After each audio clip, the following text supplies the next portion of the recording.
Don't do it.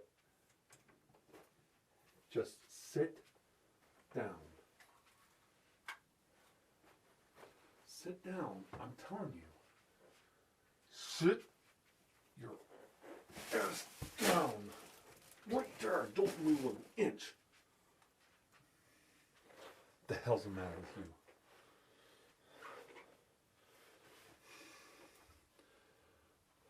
you? You're the one that brought you here. I didn't cause this. Let's get that clear before we go much further.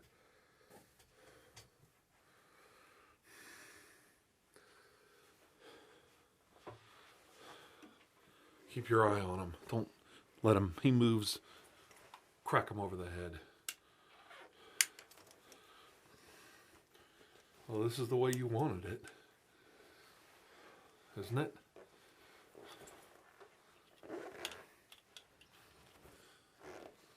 You want to work your old man over? Show everybody how you're a big man now?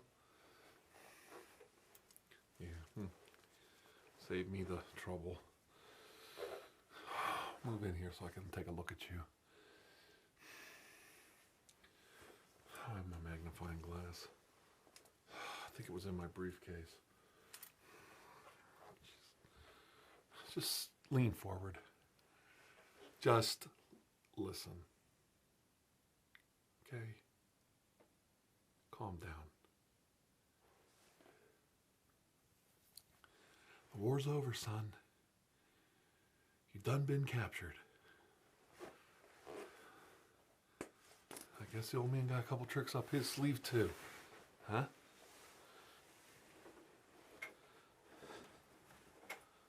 That's my friend James Bond.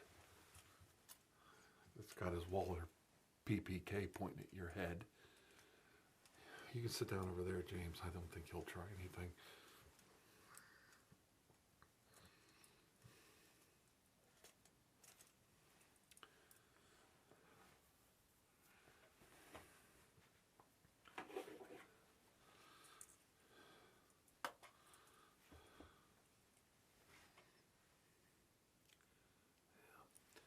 I'm going to do a sensor scan on you.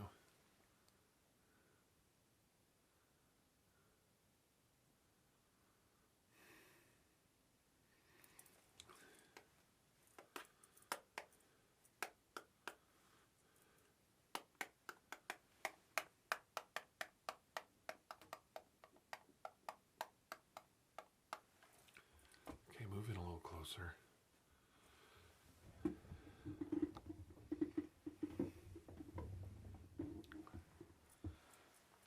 I can't help it that you found my war journals.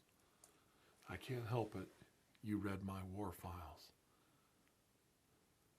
Son. And I can't help it that you think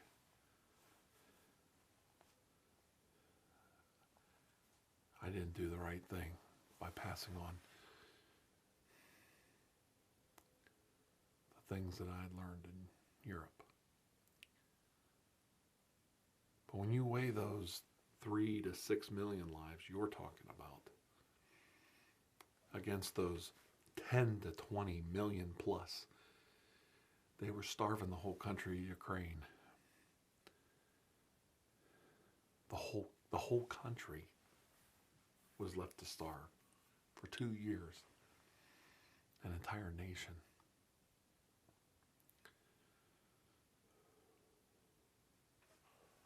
I'm not even telling you about the Balkans. I'm not even telling you about Latvia, Estonia, and Lithuania.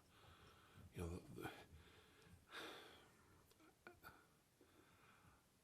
I don't know. I don't know what I can tell you to get you to understand. One life is not worth more than another. There were Chinese and Russians dying by the hundreds of thousands. We did what we had to do. We had to end the war as fast and as expediently as possible.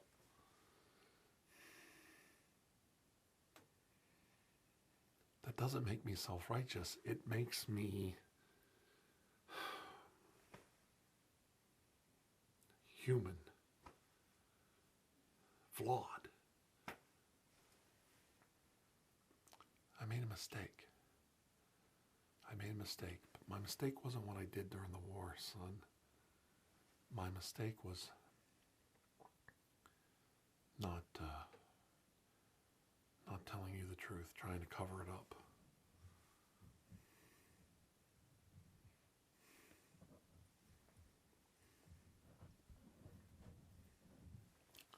And I'm sorry about that.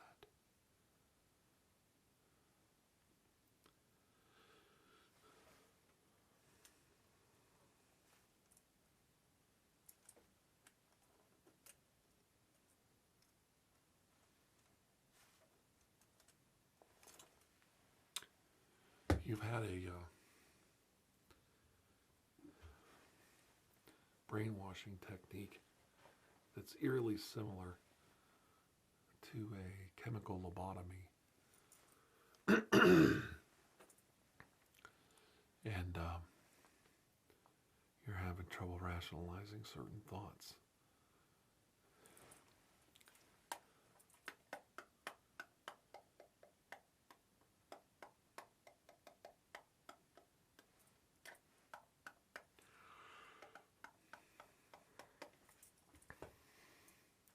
We set you up. Let's just be clear on that. Your idiot friends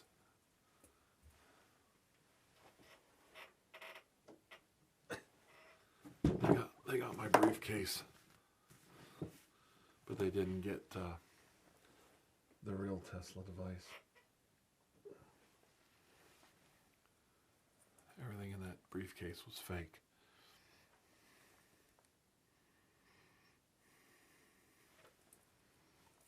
You guys are set up. Well, yeah, I didn't expect my heart to stop from that poison. Okay, son, you've got to calm down. They've done stuff to your brain. I don't know why they did. Because you have so much hate inside your heart. I don't know why they wasted their time. You didn't need any chemical brainwashing to hate me and the OSS. Okay.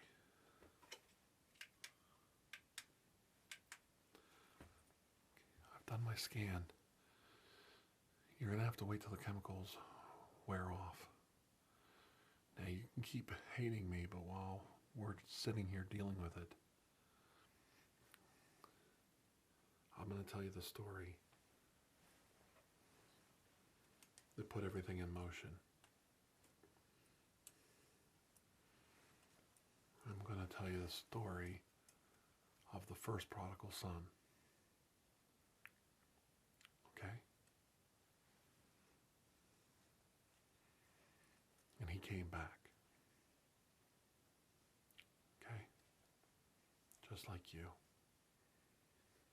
Somewhere in there, I know you don't want to do this, and I'm going to bring you back. Once those chemicals wear off, you're going to be fine again. Now, you can still have your feelings towards me, but you don't have to live life like this. I can get you a pardon. James can get you some papers, and we can get you back to the United States, back to Chicago. You're young enough you could start over again. Just like the first prodigal son, the very first one. It was early 1942. We were in North Africa. I had just gotten a Dear John letter from my first wife, your mother. And I was having a hard time coping with it. But I still had a mission to do.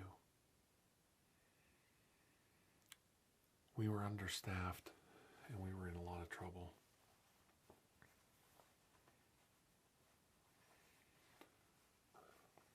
Now here's the weird part. This is going to be the hard part for you to understand.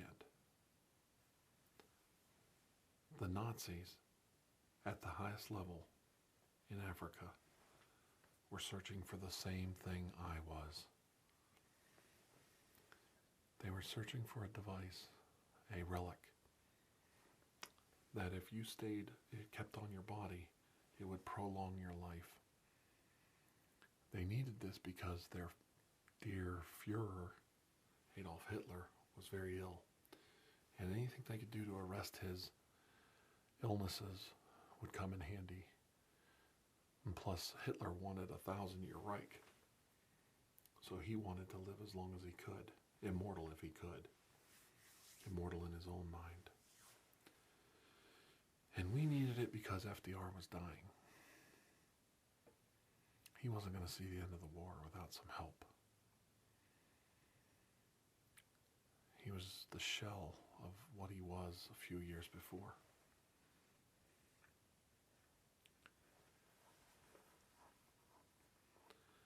So we were mutually going in the same direction, the Nazis and my group of OSS operatives.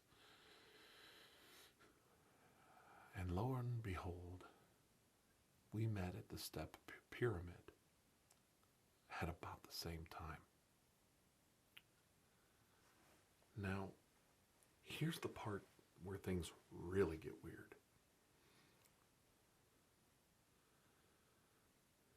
When we met up with Erwin Rommel's detachment of panzers and mechanized trucks, they were out of fuel. They were out of fuel and they were out of supplies, food, water, but they had ammunition. We parlayed a white flag meeting. You know what I mean, just like wave the white flag. And we met. We had no trucks, no vehicles. They'd all been destroyed. But we had fuel. That's right. We had a fuel truck. And we had food and water. And we had the most magical thing of all, a radio to get more fuel. So we made a deal. You help us. Whoever gets to the item, we'll draw for it. You help us, you go on your way, we go on ours. We'll keep the peace. It's either that or they're our prisoner or we're their prisoner, we kill each other. But without one side helping the other, we aren't going to go any further. The Sahara Desert is a very dangerous place. So after a while, through their own channels, they agreed. We would help them gain access with our knowledge and our codes to get into this tunnel near the step pyramid. In return, they would use their vehicles to help us. And we would split whatever we found. And as for the immortal relic, we would have to hash that out at the time. We didn't even know what we were looking for. Well, to make a long story short, we did find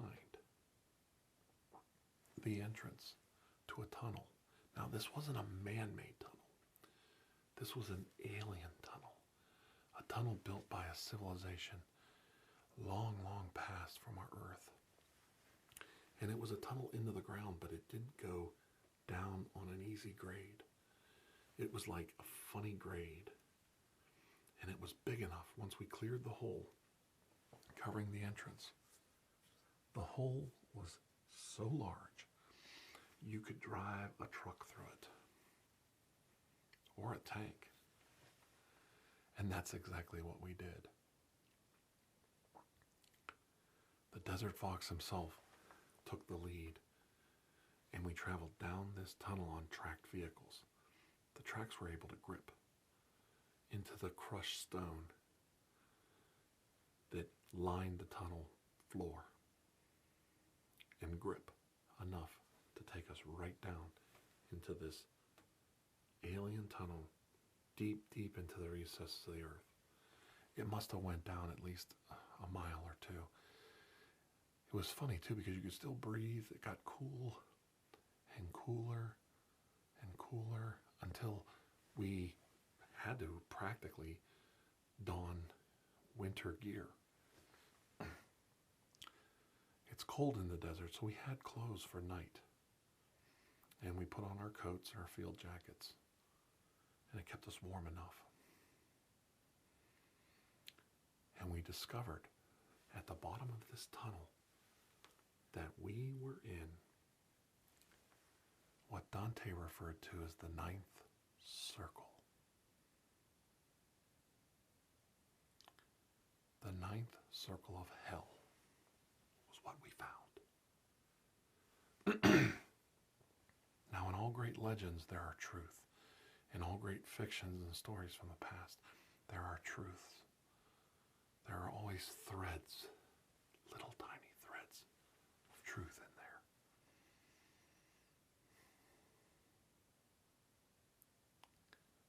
And we found the ninth circle of hell. Frozen. Frozen. Everyone there. Frozen up to the top of their jaws.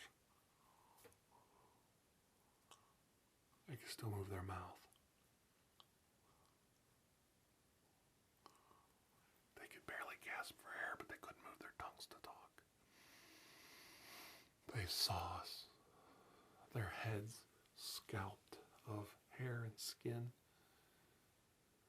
bone protruding from the skull, white and worn, frozen faces, still animated, still alive. It was the most horrific scene any of us had ever witnessed. And before us, across that circular frozen wasteland of human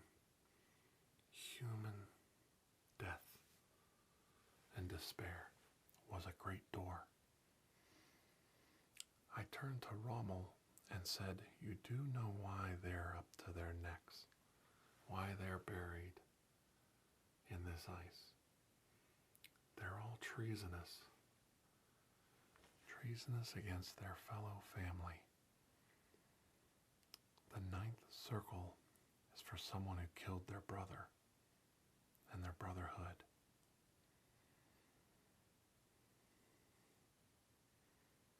And there was a keeper at the gate. And the keeper at the gate in front of us frightened all the men. Many of them started to scramble up and out of the tunnel. The keeper of that great giant door, this door was 4 stories tall, 2-sided, opened out at least 60 feet each way. And the keeper could reach up and grab the handles around 20-something feet high. He was a giant. He was a fallen angel, a Nephilim, or the offspring of one. And I could clearly tell which one he was because he bore a mark on his face. He was the first prodigal son. He was Cain. Cain was the guardian. Cain, the man who murdered his brother. Treason against his fellow human. Cain, not the offspring of Adam and Eve. If you know the legends, Cain was actually the offspring of an unholy alliance, a sexual encounter between a Nephilim fallen angel and Eve.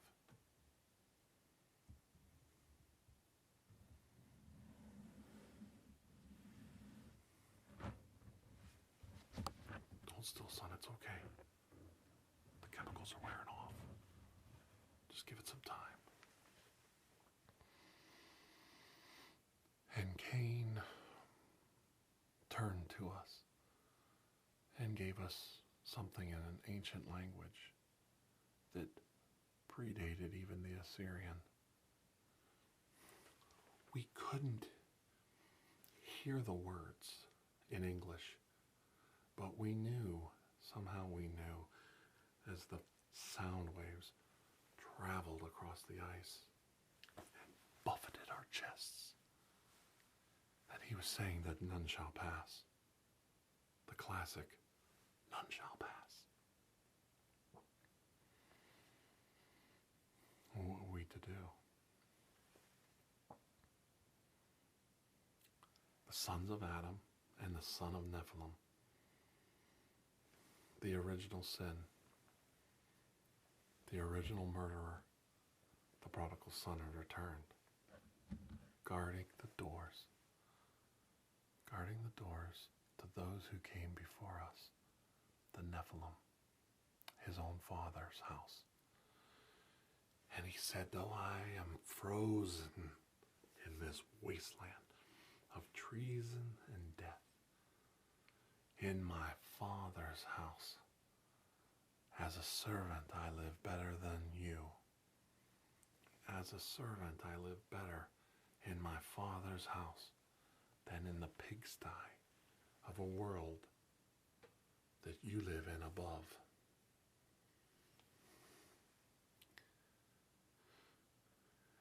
We were aghast by that comparison.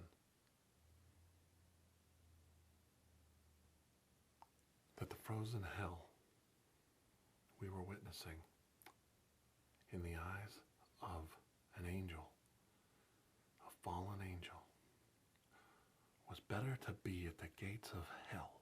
The doorway to the ninth plane of hell was better than the world we were living in above at the time. 1942, world ravaged by war. Millions dying by the hand of their brother, their neighbor, their kindred.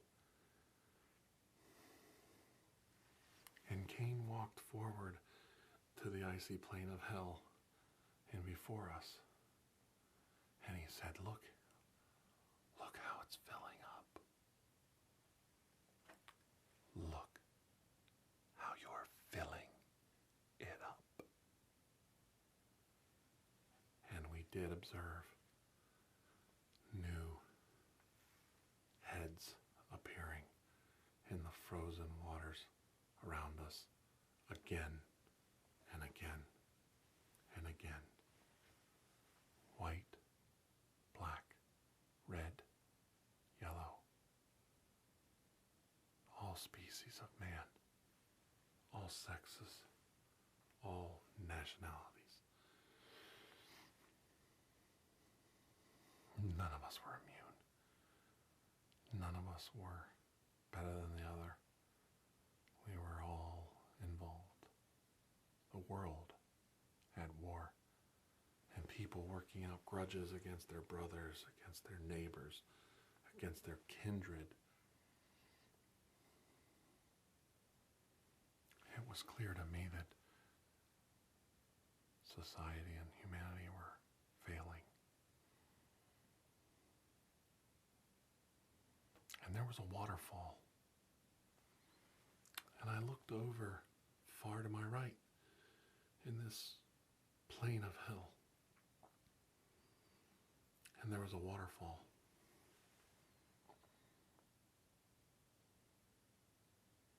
And the waterfall was German and Russian. Stalingrad, Moscow's gates, Leningrad, Kursk. All the battles of Europe.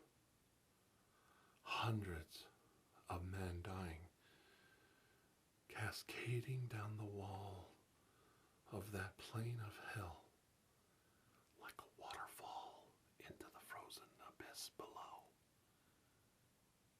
Like a waterfall of humanity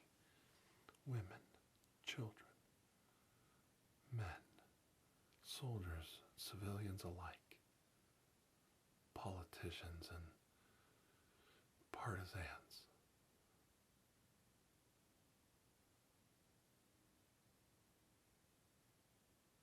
You could see the serfs of the Soviet Union, the Ukraine, Belarus, paying the ultimate price. You could see the Jews of Europe mixed in and paying the price. A human wave of death, killing their kindred, falling on top of each other. You couldn't tell where a German ended and a Jew began, where a Russian started and a Ukrainian ended. Soldier, sailor, surf alike, blending into the ice, blending in a puddle of frozen, heartless, cold, calculated hell, a holding place for all those killed by their kindred, by their brothers. And Cain took his arm 2 stories high, and he swept it across and pointed and said, "You see, now that you see, you can never undo that. You can never, ever undo that."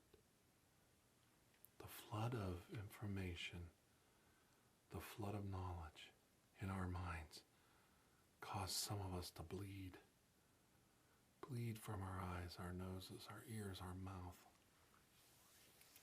As I wiped the blood from my face, I realized the amount of death I was witnessing on a scale the world had never known before.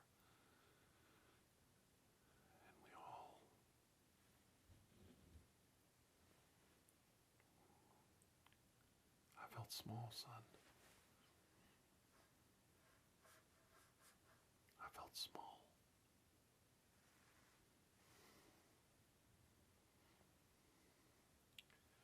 I felt insane.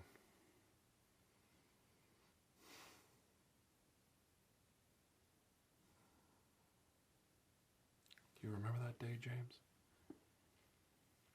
He was there. My British allies were there. My French allies were there. Agents from the 5 powers were there. Even General Kai Chang-shek sent his agents. I'm okay. Chiang Kai-shek. His agents were there. The 5 powers.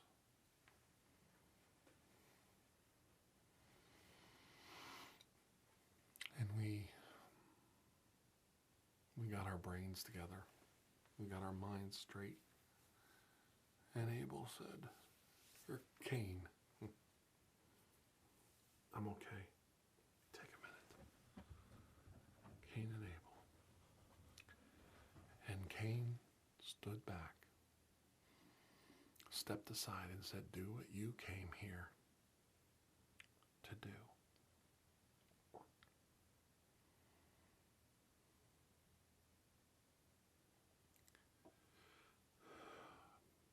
Because I want to see my Father today. And Erwin Rommel picked his radio up. And in German, he told his gunner to fire at the door. We ruptured the great lock of the door, and Cain pushed open the doors. We drove our tank through. We retrieved the device.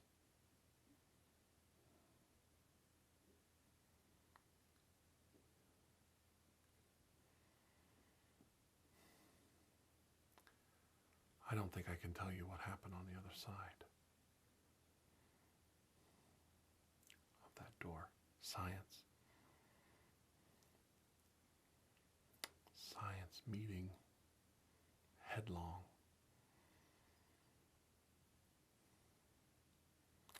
Headlong with 77mm shells, machine gun fire, grenades.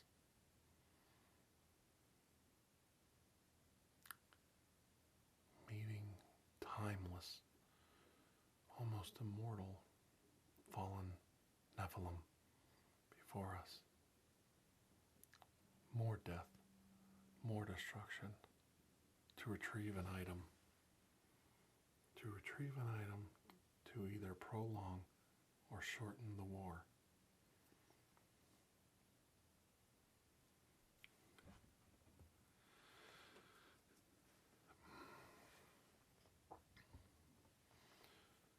We left, and a few men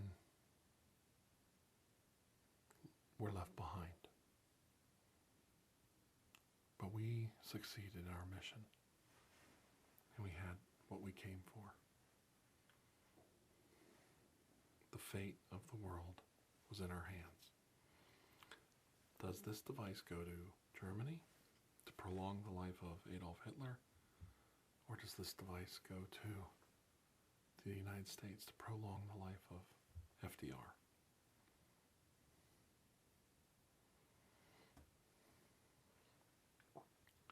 When we reached the surface, the leaders of the 5 nations, the leaders, only the leaders, took the device and we went into this desert. Rommel covered it with a cloth.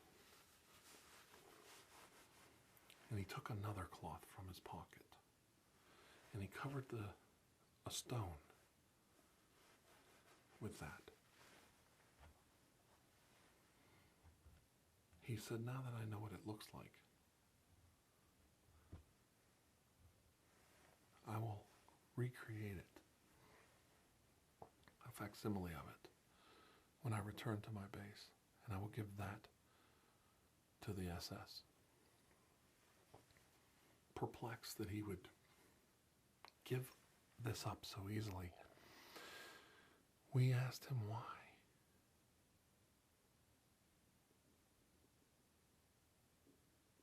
He said, you don't see what I see? The war is lost. You don't see what I see? All that death, and still they come for us. Still the Russians come like a wave of water across the Asian steppes, the plains of Ukraine, flooding with humanity, pushing us back, pushing our evil back, pushing our dreams of avarice back. You don't see that? And he looked right at me and said, this war is lost. It's already lost. It's just a matter of time when it ends. Now I'm going to tell you something, son, that you don't know. When you talk about your 3 million, your 6 million, and I talk about my 20 million. If the war ends in 1947, 100 million people die. If the war goes on till 1949, as predicted,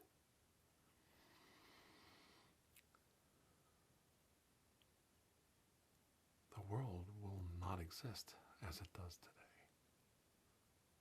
We'll lose.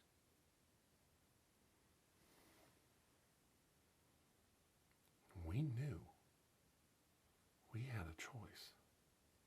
End this in 45 or end this in 49.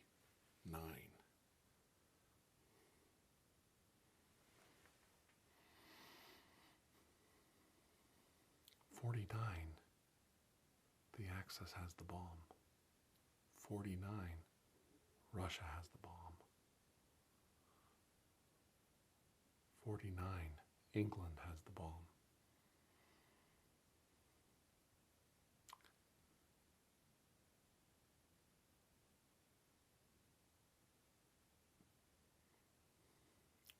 49,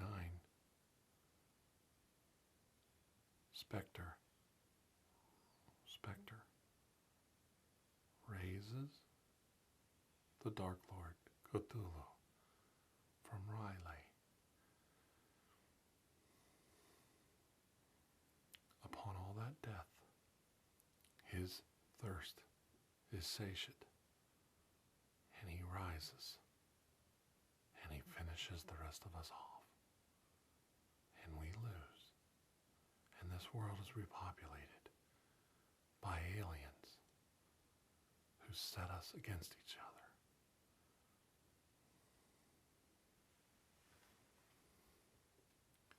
From that day on, Erwin Rommel joined with many of his former African Corps trusted troops, joined the resistance to kill Hitler. Though they failed, their attempts caused mass confusion and helped bring the war to an end even quicker.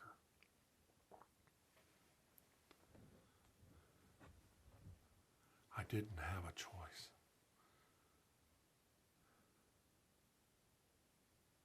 I knew about the death camps. In the beginning of 1945, son, there were still 100 death camps running.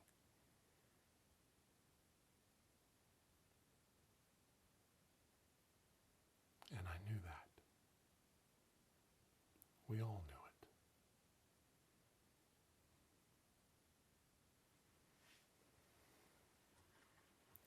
But we had no choice. We had no choice. We had to stop the war as fast as possible before it was too late.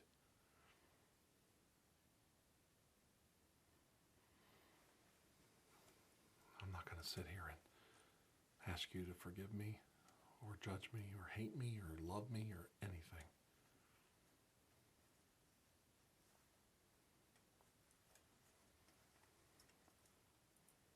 I did what I had to do.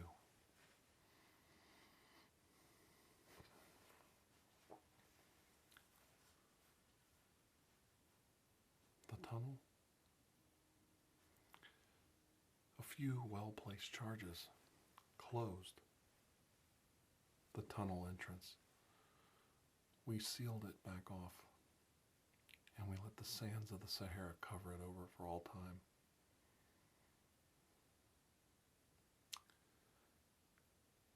And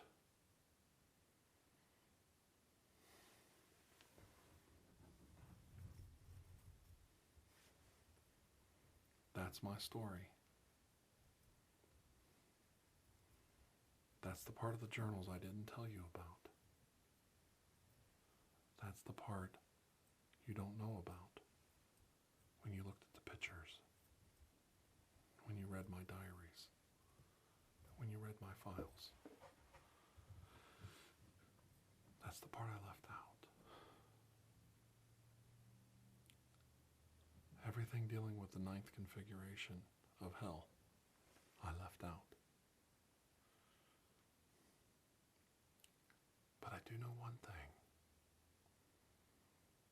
Whether Cain lived or died, as immortal as he was, his fate we never found out.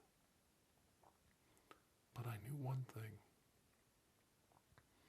Even in his father's house as a servant, he was better than the pigsty that he was living in with us.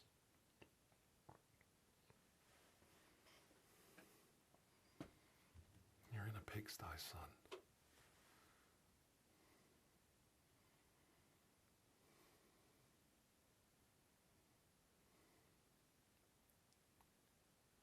You're living in a squalid pigsty. time for you to come home. You're not going to be a servant. Not in my house. Once those chemicals wear off, we get you cleaned up and get you some clothes. Get you a new identity. Get you back home. Okay?